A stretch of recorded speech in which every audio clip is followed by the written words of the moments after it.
Muito boa noite, sejam todos muito bem-vindos e bem-vindas à edição desta quinta-feira, dia 25 de setembro de 2025 do Cidadania SA, seu jornal diário com as notícias e os absurdos do Brasil e do mundo. Hoje eu vou falar do PCC usando motéis para lavar dinheiro, o que eles compraram e o que acabou alertando a Polícia Federal e o Ministério Público.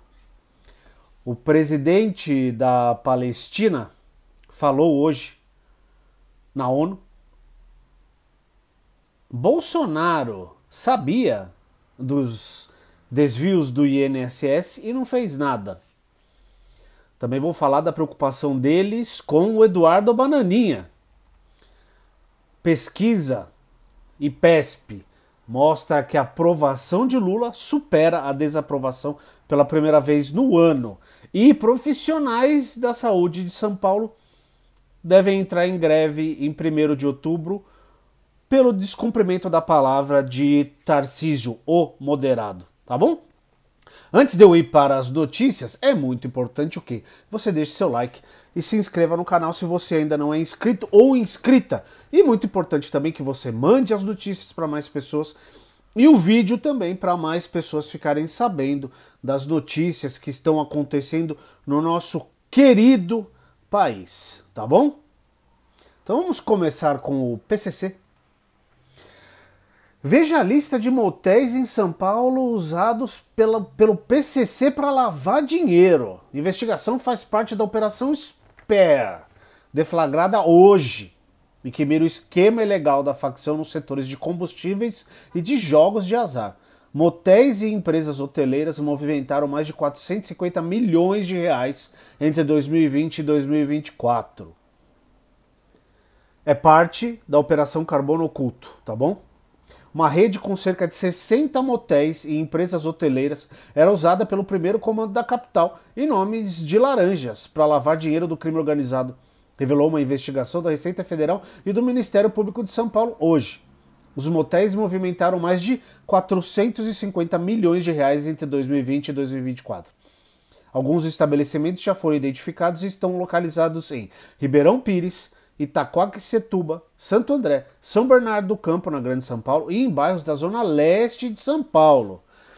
Então, dá uma olhada na matéria aqui para ver se você não ajudou o PCC a lavar dinheiro aí se você mora ou passou por algum desses bairros, tá bom? Temos aqui, ó, Mar Amores Empreendimentos Hoteleiros, Motel Uma Noite em Paris, Motel Chamou, Motel Casual, Sunny Empreendimentos Hoteleiros, Mille Motel, Marine Empreendimentos Hoteleiros, Caesar Park Empreendimentos Hoteleiros e Motel Vison.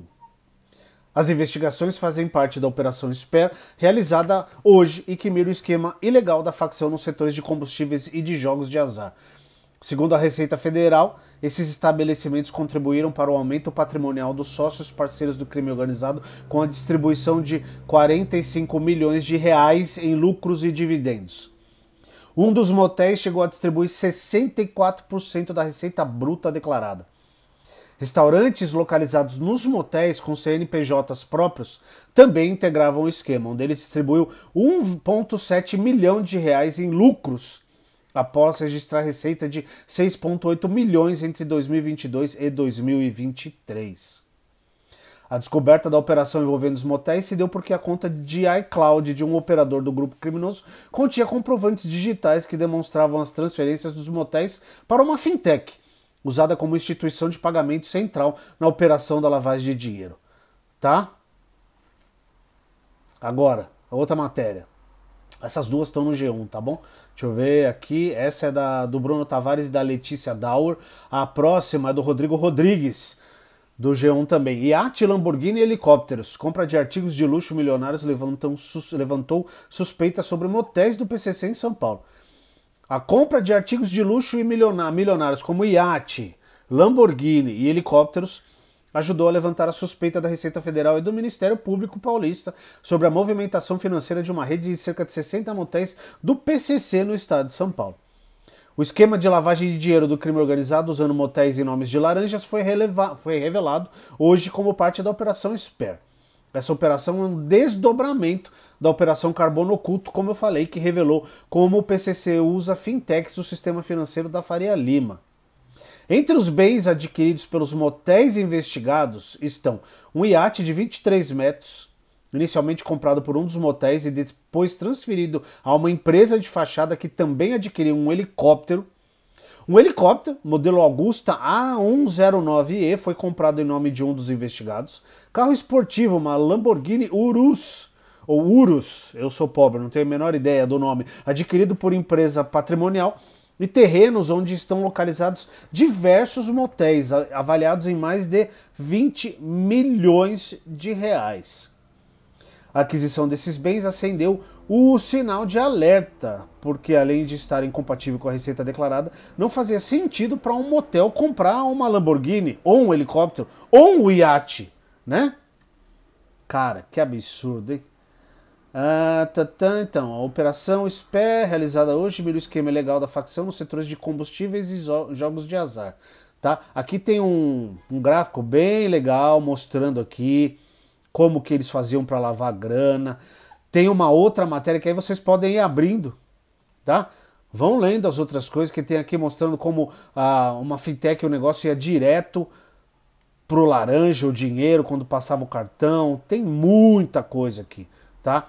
Ó, batizada de Operação SPER, a ação de hoje tinha como objetivo cumprir no total 25 mandados de busca e apreensão na cidade de São Paulo, 19 mandados aqui, em Santo André 2, Barueri, Bertioga, Campos do Jordão e Osasco, tá?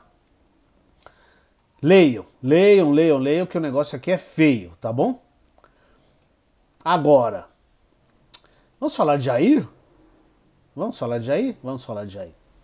Bolsonaro foi alertado sobre fraudes no INSS durante transição, segundo peritos. Em meio às discussões sobre a montagem do novo governo, em dezembro de 2018, quando a gente teve a péssima notícia que essa desgraça tinha ganho a eleição, o Jair Bolsonaro, do Partido dos Larápios, teria sido informado diretamente por médicos peritos da Previdência sobre suspeitas de fraudes e desvios no INSS. A denúncia foi feita pela ANMP, o que é isso? Associação Nacional dos Médicos Peritos, que afirma ter alertado o então presidente eleito sobre riscos de prejuízo bilionário aos cofres públicos. Segundo a entidade, a exposição ocorreu em reuniões realizadas no Gabinete de Transição, instalado no Centro Cultural Banco do Brasil, CCBB, em Brasília. A mais emblemática delas aconteceu no dia 11 de dezembro, quando Bolsonaro recebeu representantes da categoria para ouvir relatos sobre irregularidades no pagamento de benefícios previdenciários. A interlocução foi articulada pelo senador Isalci Lucas, do Partido dos Larápios, do Distrito Federal, recém-eleito na época, que disse ter levado os peritos à equipe de Bolsonaro após receber denúncias envolvendo aposentadorias rurais, seguro-defeso e outros auxílios.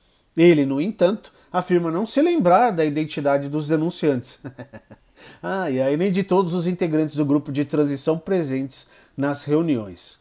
Os encontros com a equipe de Bolsonaro ocorreram ao menos 3 vezes. O primeiro, em 12 de novembro de 2018, contou com Onyx Lorenzoni, então chefe da transição, quando a ANMP relatou os impactos das fraudes no déficit da Previdência e discutiu a reforma do sistema. Em seguida, a entidade foi recebida pelo então presidente eleito em dezembro e posteriormente pelo deputado Osmar Terraplana, do Partido dos Larápios do Rio Grande do Sul, que viria a assumir o Ministério da Cidadania. Jesus, Osmar Terraplana foi ministro da Cidadania. As agendas foram conduzidas por dirigentes da ANMP, o Francisco Cardoso, então presidente e hoje vice, o Luiz Argolo, então vice e hoje presidente, e o Samuel Abranques, diretor sindical. A associação, questionada pela reportagem, preferiu não se manifestar. Tá bom? Então sabia e não fez nada. Não se fala mais do INSS, né? Esqueceram isso. Por que será? Que tá chegando no Bolsonaro? É possível. Aliás, vamos para mais coisas de Bolsonaro, que ele tá puto da vida com o Eduardinho Bananinha. E mandou recado porque ele não pode se comunicar diretamente com o filho, né? Porque é um investigado também. Mandou calar a boca. E o filho não vai calar a boca. Essa tá no blog da Sadia, ó. Aliados de Bolsonaro temem que Eduardo imploda acordo que ajude o pai no Congresso. Uma parte do bolsonarismo avalia que o deputado federal Eduardo Bananinha, do Partido dos Larápios de São Paulo, foi longe demais nas articulações que fez nos Estados Unidos com o governo do Pato Donald. Integrantes do Centrão não admitem publicamente por não quererem mais confusão com o Jair Bolsonaro, mas até aliados mais próximos do ex-presidente admitem que Eduardo está atrapalhando. Eles inclusive temem que Eduardo imploda acordos que ajudem o pai no Congresso, como a proposta na Câmara para rever a dosimetria e diminuir as penas dos condenados por tentar golpe de Estado. O blog da Sadia, mas eu não ouvi isso aqui, no Globo também tem, falando que o Jair Messias enviou emissários para conversar com o filho e que o deputado não arreda o pé, porque é um mimadinho, né? Ele quer dobrar a aposta contra autoridades brasileiras, como mais sanções da Magnitsky. O Bolsonaro tem grande preocupação com a prisão, tanto pelo quanto tempo que ficaria preso, quanto por suas questões de saúde. Ué, não quer ser preso, não faz merda, não é mesmo? Não é ele que falava? Quer ficar fora da prisão? É só não fazer besteira. Não planeje, não coloque em prática uma tentativa de golpe de Estado, meu filho, que aí você não vai preso, tá? Nesse momento, a grande irritação de bolsonaristas com Eduardinho por entenderem que ele desgasta o campo da direita para as eleições de 26. E ainda em relação à saída política no parlamento que beneficie seu pai. O Paulo Figueiredo, lá, que é neto do ditador, disse pro blog aqui: se forem chorar, peça por favor para mandarem áudio, vai piorar e eles não podem fazer nada. Já o Bananinha fez uma publicação no Twitter falando o seguinte: é nesse truísmo elementar que estou disposto a ir até as últimas consequências para conseguir anistia ampla e restrita. Será vitória ou vingança, mas não haverá submissão. Não vai ter vitória, não vai ter anistia ampla. Talvez nem a dosimetria, porque ontem ia rolar uma reunião entre o Alcolumbre, né, presidente do Senado, o Hugo nem se importa, presidente da Câmara, e o Paulinho sem força, que é o relator lá do novo projeto da dosimetria. A reunião caiu depois da declaração do Paulinho, sem força, falando que sem anistia o IR não vai ser votado, a isenção do IR não vai ser votada. Sendo que hoje o Hugo Mota declarou o seguinte: vai votar a isenção do imposto de renda na quarta, com anistia antes, sem anistia antes, ele não quer saber. A ver. E outra, tem que ficar muito atento com esse negócio. Eu falei ontem, eu vou falar hoje de novo. Essa questão da isenção do imposto de renda não pode vir sozinha. Ela tem que vir com a taxação dos super ricos. Já expliquei aqui. Se você isentar essa galera até 5 mil e der o desconto lá de 5.001 até 7.350, o governo vai deixar de arrecadar uma grana boa. Esse dinheiro tem que vir de outro lugar, que é a taxação dos super ricos lá. De quem ganha mais de 50 mil por mês, mais de 1 milhão por ano. É isso aí. Se eles tirarem essa arrecadação, o projeto fica impraticável. O governo não vai conseguir sancionar esse projeto. Porque ele não pode abrir mão dessa grana. Vocês entendem o que está acontecendo? Então, assim, para isentar o IR, tem que taxar os super ricos. Não dá para fazer uma coisa sem a outra. E o que o Centrão e os bolsonaristas da extreme direita querem é que esse dinheiro saia da onde? Da saúde e da educação. Isso não pode acontecer, tá bom? Então a gente tem que ficar muito ligado nessa questão aí, tá? É muito, muito importante isso aí. Ah, então mandou o filhinho calar a boca, né? Muito bem, vamos agora falar de Tarcísio? O moderado, que aliás diz que vai visitar o Bolsonaro segunda-feira. O STF liberou, né? O Xandão, que é assim com o Tarcísio, tá? Não se engane. Não se engane. O Alexandre de Moraes não está fazendo nada além do trabalho dele como juiz do STF, um ministro do STF. Ele é assim com o Tarcísio, tá? Tarcísio deu declaração de que vai visitar um amigo que ele se preocupa muito, mas que não vai falar de anistia nem coisa nenhuma. O que ele quer? Ele quer os votos daquele bando de imbecil que foi lá para as ruas, que foi para a rua no 7 de setembro. Vocês viram? Mano, teve gente falando que o Lula morreu em 22 e o que a gente tem são sósias do Lula. Olha, é o grau de demência dessas pessoas de... Eu não sei nem que palavra usar. É assustador. Mas é o voto dessa galera que o Tarcísio quer, que o Zema quer, que o Ratinho quer, que todos esses malucos da extrema-direita querem. Mas olha aqui, ó. Pra ver como ele é um ótimo governador e como ele cuida muito bem do estado que ele foi eleito, que aliás ele nem conhece porque ele é carioca, né? Profissionais da saúde em São Paulo aprovam greve para 1º de outubro, após Tarcísio não cumprir acordo. Matéria do Brasil de Fato. Os profissionais de saúde de São Paulo aprovaram um indicativo de greve por 48 horas a partir do dia 1º de outubro, conforme anúncio feito quarta-feira, ontem, durante o Conselho de Delegados Sindicais ampliado. O Sindicato dos Trabalhadores Públicos da Saúde no Estado, o Sindisaúde SP, informou que o governo do Tarcísio de Freitas, do Republicanos, não pagou a bonificação por resultados no dia 5 de setembro e não apresentou a proposta de novo valor do auxílio alimentação dentro do prazo estabelecido em mesa de negociação realizada em 17 de julho. Na ocasião, reuniram-se os representantes da Casa Civil, da Secretaria de Gestão e Governo Digital, da Secretaria Estadual de Saúde e do Sindisaúde. A categoria já havia aprovado a greve em assembleia em junho, mas suspendeu a possibilidade após o governo se mostrar aberto ao diálogo. Como de acordo com o movimento sindical, os acordos não foram efetivados, a greve foi aprovada. Vocês vão acreditar em Tarcísio de Freitas, cara? Responsabilidade da greve é de Tarcísio. O deputado estadual Luiz Cláudio Marcolino, do PT, que esteve presente durante o conselho, afirmou que a responsabilidade dessa greve de 48 horas é do governador Tarcísio, que negociou, mas não pagou os direitos dos trabalhadores. O governo chamou o sindicato que estava em estado de greve, propôs o prazo de 60 dias para atender as reivindicações e sabemos que há condições de cumprir o acordo que foi feito com o sindicato em julho. O governador Tarcísio de Freitas podia ter honrado o seu compromisso nesse prazo de 60 dias, disse o deputado. Mas se não acertou os outros dois, não há garantias de que irá cumprir esse direito também, e a culpa é do governador. Então parabéns para o Tarcísio, que vende as terras do estado de São Paulo a preço de banana para os amiguinhos dele, tira o pessoal lá da favela do Moinho para especulação imobiliária de secretários deles, lá do governo de São Paulo, ganhar dinheiro, que isso aí já trouxe, isso aqui no canal também, quem acompanha sabe, é só procurar nos vídeos antigos.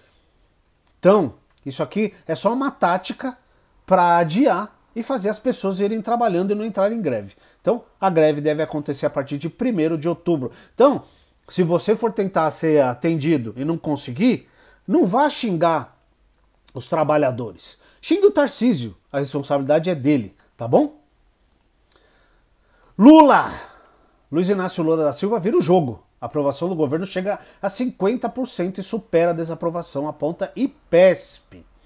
A mais recente pesquisa Pulso Brasil, o pulso ainda pulsa, realizada pelo IPESP, revela que a avaliação positiva do governo de Luiz Inácio Lula da Silva, do PT, voltou a crescer e agora alcança metade do eleitorado. O levantamento divulgado hoje aponta que 50% dos brasileiros aprovam a gestão federal, percentual que coloca o presidente numericamente à frente da desaprovação, medida em 48%, apenas 2% não responderam ou não sabiam, tá? O resultado representa uma virada em relação ao saldo negativo registrado nos últimos meses, acho que nesse ano todo, desde o rolo do Pix, que foi aquela mentirada do Nicolas Ferreira, que ajudou o PCC a continuar lavando dinheiro por mais 8 meses. Não vamos esquecer, foi aquilo ali que virou a aprovação do Lula, tá? Antes, do fim do ano passado, outubro, novembro, ele estava com aprovação positiva. A aprovação era maior do que a desaprovação. Aí veio aquela patifaria do Nicolas Ferreira com aquele vídeo ridículo que foi impulsionado por fintechs que lavavam dinheiro pro PCC. A aprovação do Lula despencou. E agora voltou. Por quê? Taxação do Trump, ele defendendo a soberania, lutando pela isenção do imposto de renda. É simples assim, tá bom? Ah, que maravilha. Segundo os pesquisadores, o desempenho é expressivo entre os simpatizantes da esquerda, onde a aprovação chega a 95%. O governo também conseguiu inverter a tendência em grupos mais equilibrados. Entre eleitores de centro, 45% aprovam e entre a classe média, a aprovação é de 51%, superando a rejeição. A pesquisa ouviu 2.500 pessoas em todas as regiões do país entre os dias 19 e 22 de setembro.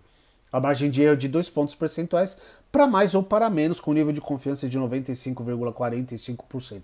Então o fato é, a aprovação do governo vem subindo, vem numa crescente e, consequentemente, a desaprovação vem caindo, tá bom?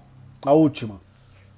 Paz após o Estado palestino. Condenação ao Hamas, pronto para trabalhar com Trump. Os pontos do discurso do presidente palestino na ONU. O presidente da Autoridade Palestina, o Mahmoud Abbas, falou hoje na Assembleia Geral da Organização das Nações Unidas, a nossa ONU, em que líderes dos 193 países membros da ONU discursam no plenário da Assembleia em Nova York. Vocês lembram muito bem que eu já falei aqui que ele não recebeu o visto para entrar nos Estados Unidos, por isso ele fez a fala por videoconferência, tá? Ele teve o visto negado pelo Pato Donald, o anfitrião do evento. Aliás, a ONU foi muito mal aqui, né? Essa porcaria, essa Assembleia Geral deveria ter acontecido em qualquer outro país do mundo, menos nos Estados Unidos, né? Ainda mais hoje, tá? Mas Abbas disse que não haverá paz enquanto não houver um Estado da Palestina, mas também condenou e desafiou o grupo terrorista Hamas e se disse pronto para trabalhar com Trump, maior aliado de Israel. O presidente palestino defendeu ainda convivência pacífica com o Estado de Israel e criticou a campanha israelense em Gaza, um crime de guerra e contra a humanidade, disse ele. A Autoridade Palestina foi criada para gerir politicamente os territórios palestinos, mas desde que o Hamas assumiu o controle da faixa de Gaza após as eleições de 2006, a entidade só exerce poder de fato sobre alguns enclaves na Cisjordânia. Vamos aos principais pontos do discurso. Defesa do Estado da Palestina. Quero deixar uma mensagem clara. Não se pode alcançar paz sem justiça. E a justiça só será feita quando houver um Estado da Palestina. A Abbas, que governa a Cisjordânia, território palestino militarmente ocupado por Israel, também defendeu a existência do Estado israelense. Fizemos todos os nossos esforços para construir as instituições de um Estado palestino moderno que viva lado a lado em paz e segurança com Israel. Vocês estão vendo? Um lado quer viver em paz e respeitando o território israelense. Enquanto Israel quer o quê? O genocídio dos palestinos. É isso que eles querem, tá? Rival político do Hamas, Mahmoud Abbas, também criticou o ataque do grupo terrorista a Israel em 7 de outubro de 23, que iniciou a guerra na faixa... Não é guerra na faixa de Gaza. É extermínio do povo palestino. Vamos dar nome correto, né, o Globo? Tá no G1 essa matéria, tá? É da redação do G1. Apesar do que o nosso povo sofreu, nós rejeitamos o que o Hamas fez em 7 de outubro de 23. Essas ações não representam o povo palestino. Afirmamos e continuaremos a afirmar que a faixa de Gaza é parte integrante do Estado da Palestina e que estamos prontos a assumir plena responsabilidade pela governança e segurança lá. O Hamas não terá papel na governança. Defesa da entrega de armas pelo Hamas. O Hamas e outras facções deverão entregar suas armas à Autoridade Nacional Palestina como parte de um processo para construir as instituições de um Estado, uma lei e forças de segurança legal. Reiteramos que não queremos um Estado armado. Tá? Ele também agradeceu o apoio de países que em série reconheceram a Palestina como um Estado nos últimos dias, como Reino Unido, França, Canadá, Portugal e Malta. Aspas aqui, agradecemos os 149 países que já reconheceram a Palestina como um Estado. Nosso povo não esquecerá, se sobrar alguém, né? Porque se ninguém parar Israel, não vai ter povo da Palestina mais, tá? Apesar da forte aliança entre Estados Unidos e Israel, o líder palestino disse também que estamos prontos para trabalhar com o presidente dos Estados Unidos, o Donald Trump, e todos os parceiros para implementar o plano de paz que foi aprovado em 22 de setembro. Fome como arma de guerra, isso aqui é a pior coisa que Israel está fazendo, tá? Abbas, no entanto, acusou Israel de não cumprir os acordos de Oslo de 93, que estabeleciam um processo de paz por etapas no Oriente Médio até 1999 e a retirada de tropas israelenses da Cisjordânia e de Gaza. Ele também acusou o governo de Netanyahu, o genocida, de usar a fome na faixa de Gaza como arma de guerra. O discurso de Abbas ocorreu por videoconferência após ele ter... Já falei isso aqui, tá? Em desafio à proibição, países membros da ONU votaram na semana passada, em maioria, uma resolução que aprovava a participação de Abbas de forma virtual. Os discursos por videoconferência têm de ser previamente aprovados em votação, tá? E ele falou para um plenário cheio, enquanto que o genocida Netanyahu falou para um plenário praticamente vazio. E foi embora para Israel, sem passar pela Europa, com piscando, não passava nem o Wi-Fi para não ser preso, né? Porque acho que os únicos 2 países que ele pode andar tranquilamente no mundo são Israel, por enquanto, e os Estados Unidos, tá bom? Essas foram as notícias de hoje. Não esqueçam, tudo que eu falei, os links estão aqui na descrição do vídeo. Leiam as notícias, mandem as notícias para mais pessoas, mandem esse vídeo para mais pessoas, vamos aumentar a nossa rede aqui. Muito obrigado a todo mundo que assistiu. Deixe seu like, se inscreva no canal. Um grande abraço para todo mundo e até o próximo vídeo.